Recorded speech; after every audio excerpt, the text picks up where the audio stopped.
ça représente quoi d'être le parrain du festival? J'en suis très fier, très content, parce qu'ils m'ont demandé gentiment si j'avais envie. Moi je leur ai dit oui, bien sûr. Je dis bien, moi l'une de mes grandes passions dans l'existence, outre de faire des films, c'est de regarder les films des autres. Donc, de toute façon, je me suis toujours battu pour imposer des metteurs en scène à travers ma revue Starfix, mais plus tard à travers HK, etc. Donc moi, de toute façon, ce qui m'intéresse, c'est que des metteurs en scène qui soient reconnus en tant que tels, comme des gens importants dans l'époque. Donc oui, pour moi, voilà, être aujourd'hui le parrain d'une manifestation comme ça, ça me fait plaisir parce que j'ai toujours l'impression de pouvoir continuer à faire ça, quoi. D'être au cœur. D'être au cœur, ouais, du mouvement, quoi. De ce qui se passe dans le cinéma d'aujourd'hui. Ça me fait plaisir. Parce que c'est vraiment mon grand plaisir dans l'existence, ça a toujours été ça. Les gens qui me connaissent, les gens qui connaissent ce que je lisais, ils savent que là-dessus, j'ai jamais menti. Vous avez croisé bien des fois à la Cinémathèque, oui, bien sûr, à la reprise de classiques ou d'autres, voilà. du bis. Juste avant que que le festival commence, j'étais à la Cinémathèque, je revoyais les films muets de Fritz Lang, etc. Ce que je veux dire, c'est que voilà, pour moi, le cinéma, c'est des films qui ont été faits en 1918, des films qui ont été faits aujourd'hui, des films qui ont été faits en Allemagne, des films qui ont été faits en Corée ou qui ont été faits, voilà. Pour moi, le cinéma, c'est ça, c'est un objet vivant, c'est cette espèce de relation incroyable qui peut se passer entre un public qui regarde et quelqu'un caché derrière les images qui essaie de communiquer quelque chose à travers une histoire. Pour moi, de toute façon, ça reste un moment magique. Et là, qu'est-ce que vous attendez aujourd'hui? Vous êtes un juré dans un festival des films fantastiques. Qu'est-ce que vous attendez d'un film fantastique? Qu'est-ce qui, pour vous, est un bon film fantastique? D'abord, mes goûts sont extrêmement éclectiques, ça c'est quelque chose, donc pour moi, je dirais qu'à la limite, un film me plaît à partir du moment où il est bon. Oui. Alors maintenant, qu'est-ce que je considère comme un bon film? En fait, j'aime toutes les formes du cinéma fantastique.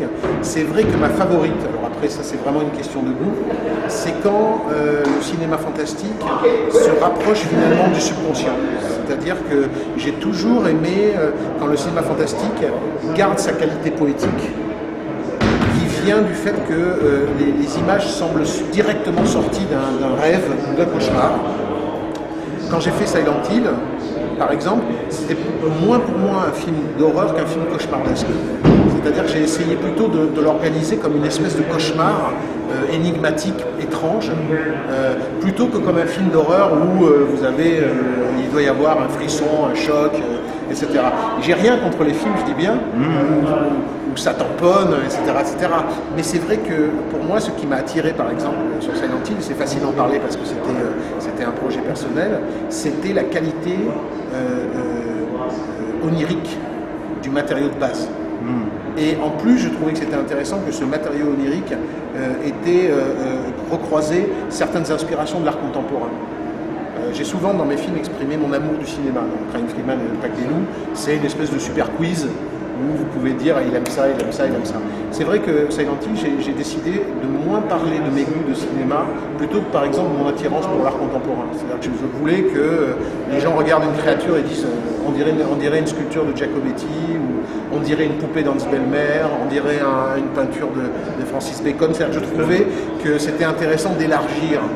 J'appartiens à une génération qui a grandi avec des revues qui n'étaient pas seulement des revues sur le cinéma, mais qui étaient également des revues sur les arts ésotériques, l'aventure mystérieuse, etc. Planète. Moi, Planète, Fiction, c'était des revues qui étaient transversales, c'est-à-dire que l'approche du fantastique, Midi-Minuit évidemment, Midi-Minuit qui reste vraiment la base de tout ce que je sais, de tout ce que j'aime du cinéma. Moi j'ai lu Midi-Minuit quand j'avais 8 ans, donc il y avait des choses que je ne comprenais pas, mais je comprenais que ça mettait le cinéma à l'intérieur d'une sorte de vista qui était purement subjectif, c'est-à-dire que le cinéma fantastique était une des façons d'exprimer quelque chose qui rejoignait le domaine du rêve. Et c'est vrai que quand on m'a donné finalement la possibilité de faire un film d'horreur, à ma façon, c'est pour ça que j'ai fait Silent Hill. Parce que c'était quelque chose d'étrange. Je savais que ce film resterait d'une certaine manière un peu différent de ce qu'on a l'habitude de voir. Que l'univers dans lequel ça se passe, c'est un univers très singulier. Et pour moi, ce qui est important, c'est pas nécessairement de faire un film qui marque tout de suite, c'est de faire quelque chose où on se dit 5 ans plus tard, c'est différent. Ça n'a pas été refait, ou ça n'a pas pu être refait à ce niveau-là. C'est-à-dire que comme je vois beaucoup de films, j'aimerais pas qu'un jour faire un film où 2 ans après, les gens disent « Ah oui, ça a été refait beaucoup mieux ensuite ».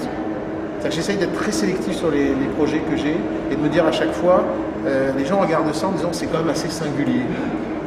Parce que finalement, c'est ce qui restera de moi. Et tous les cinéastes le savent. C'est-à-dire que quand on sera mort, enterré, qu'on sera plus de la poussière, ce qui restera, c'est ce qu'on a fait. Et la singularité de ce qu'on fait, c'est finalement, ça sera comme une interrogation pour des générations futures. C'est vrai que moi qui m'intéresse au cinéma des origines, c'est au cinéma muet notamment, etc., il y a des fois, je vois des films où j'arrive à me dire, je sais qui est l'homme qui a fait ça. Et pourtant, c'est un mec qui a vécu en 1910, quoi. Et je regarde le truc, c'est tellement étrange.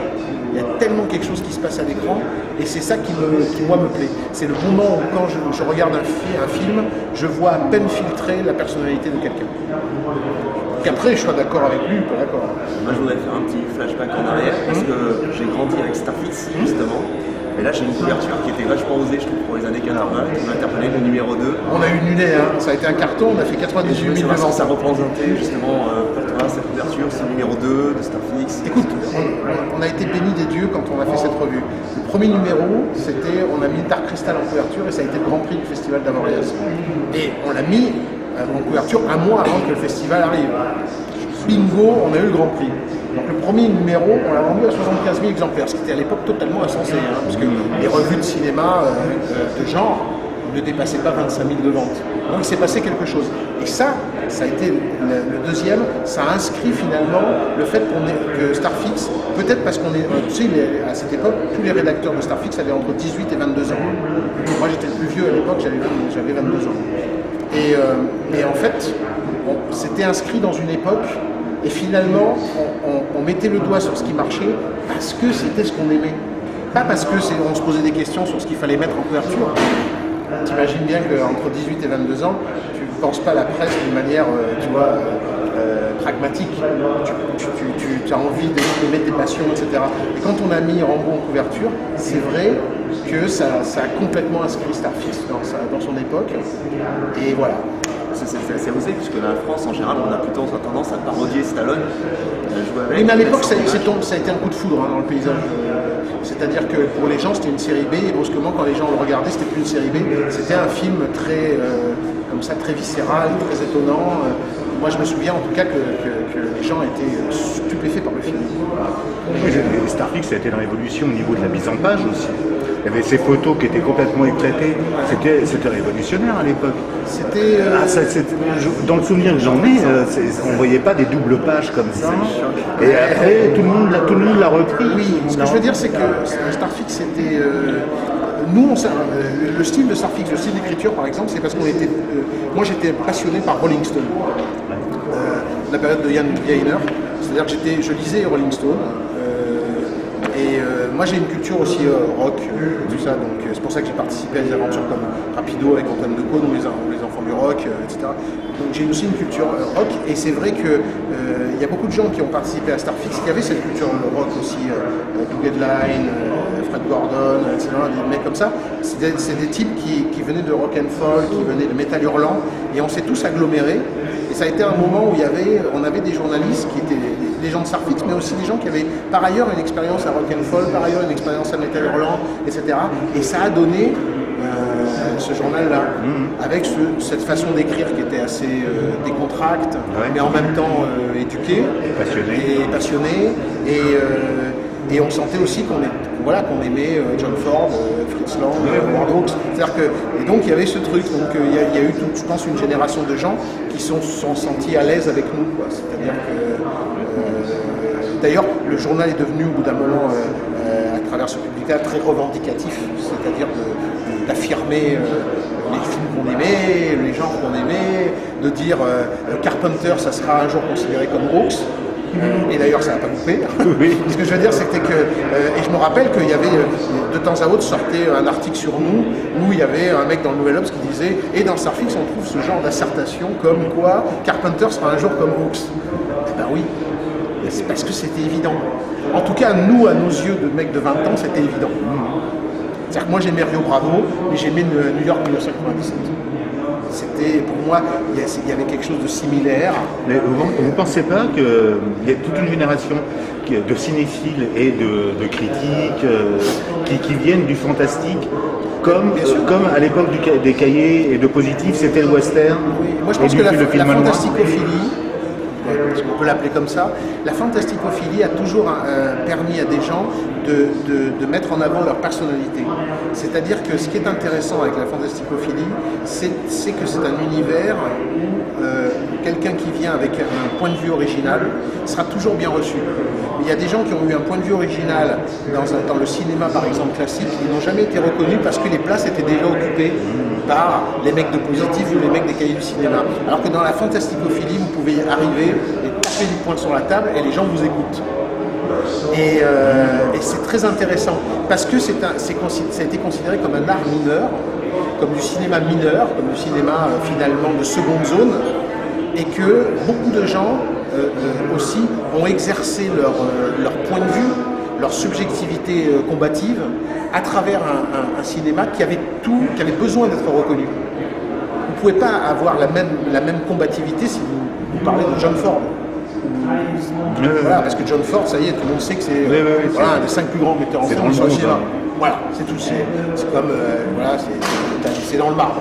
Mais il y avait vraiment du travail à faire sur Cronenberg, Carpenter, Romero, Argento, De Palma, etc.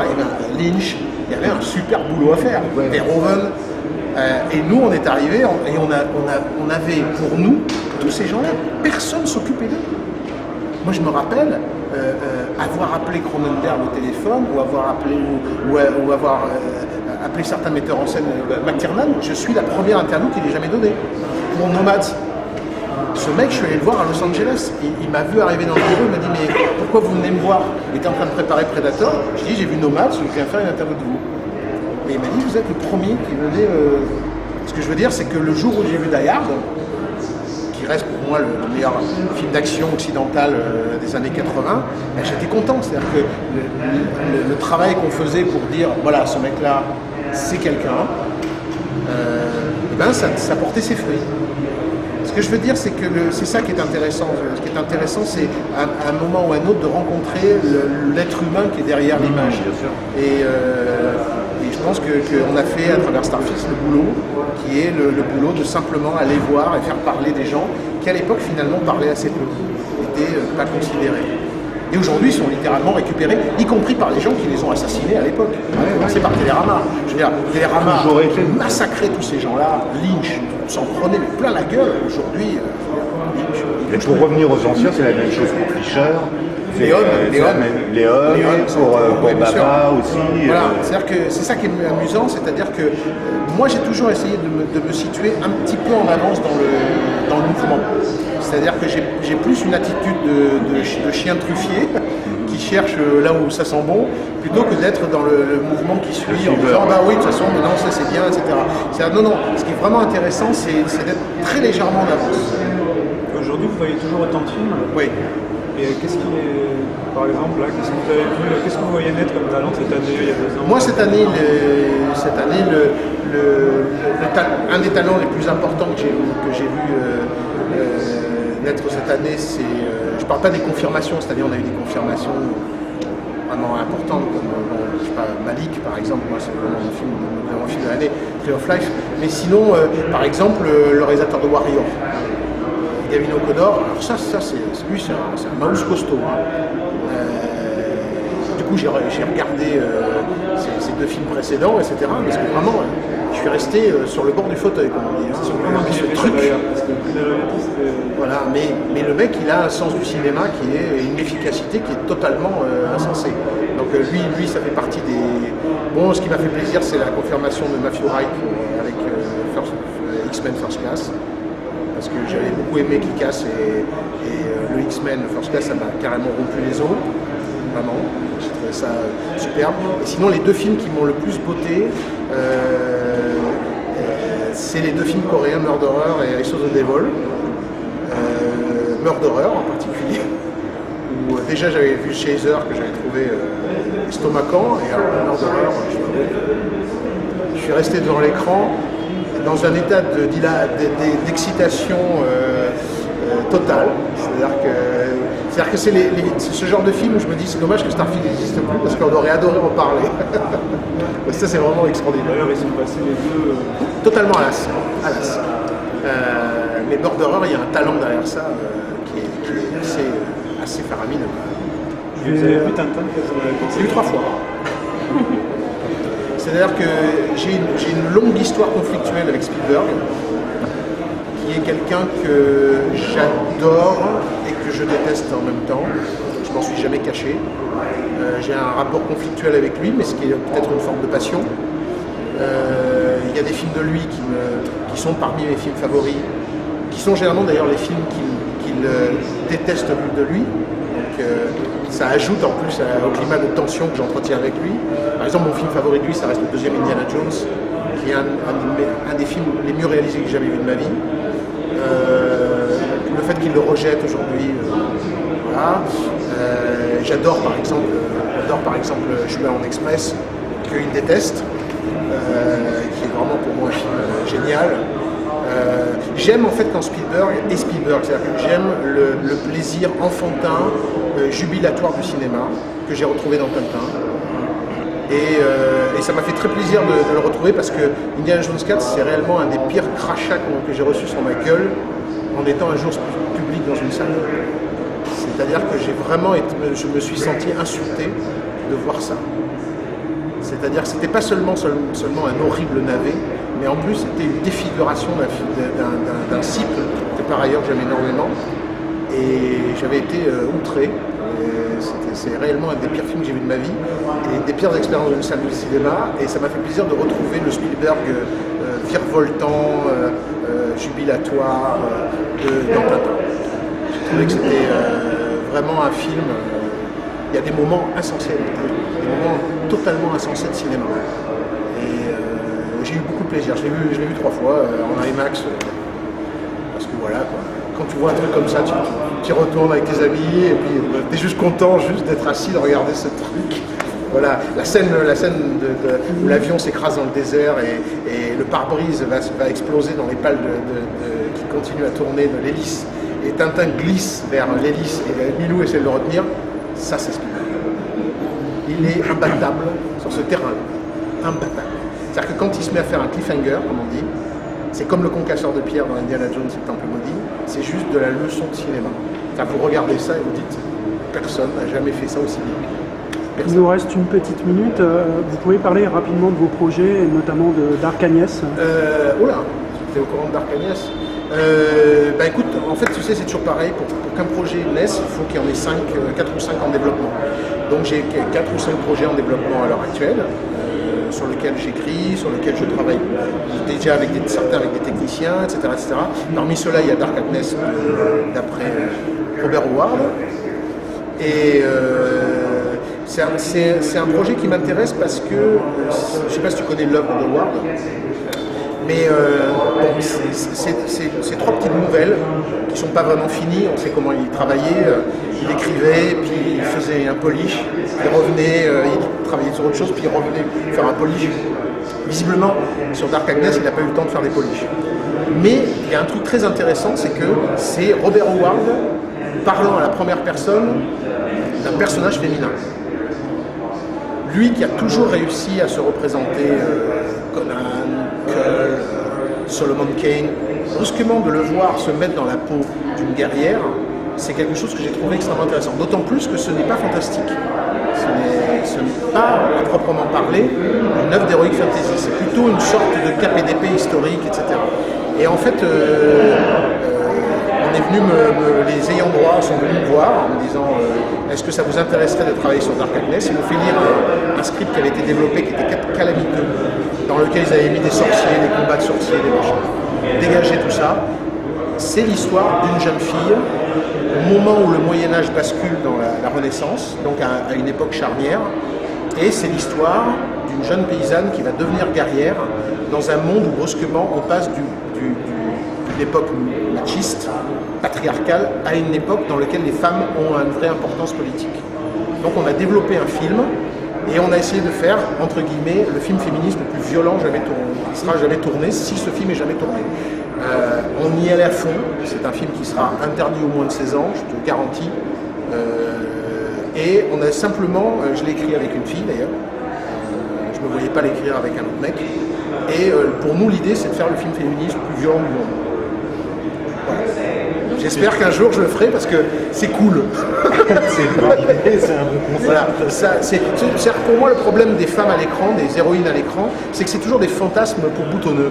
C'est-à-dire que j'ai toujours trouvé que, à part chez Cameron, qui est un génie, qui est certainement le cinéaste que j'admire le plus au monde, à part chez Cameron, où il a vraiment quelque chose en lui purement féministe, qui a toujours marché. C'est-à-dire que chez lui, il n'y a pas de, il se met pas met pas une femme héroïne parce que ça fait bien. Non, c'est vraiment un truc qu'il ressent dans ses os. Et ben, à part Cameron, je trouve que chaque fois, quand on voit des femmes à l'écran héroïnes, c'est toujours des fantasmes de mecs. En gros, on leur dénie leur féminité pour leur faire des trucs que font les mecs en général.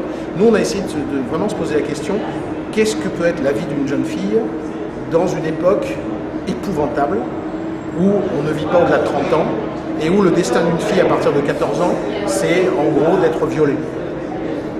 Je veux dire, qu'est-ce que peut être le destin d'une femme qui a décidé de ne pas tomber dans cet engrenage-là? Et voilà. Donc on en a fait un film où on s'est lâché. J'espère qu'on le fera. C'est votre principal projet? Non, c'est pas le principal projet, mais c'est un projet. Super sujet. C'est un super sujet. C'est un super sujet. Je rêverais de faire un film où vraiment, voilà. Ouais. Un jour, on m'avait abordé avec l'idée de faire Mulan en live. Et c'était les frères Weinstein. Ils m'avaient fait venir à New York. Ils m'avaient dit on veut faire Mulan et on aimerait que ce soit vous qui le fassiez.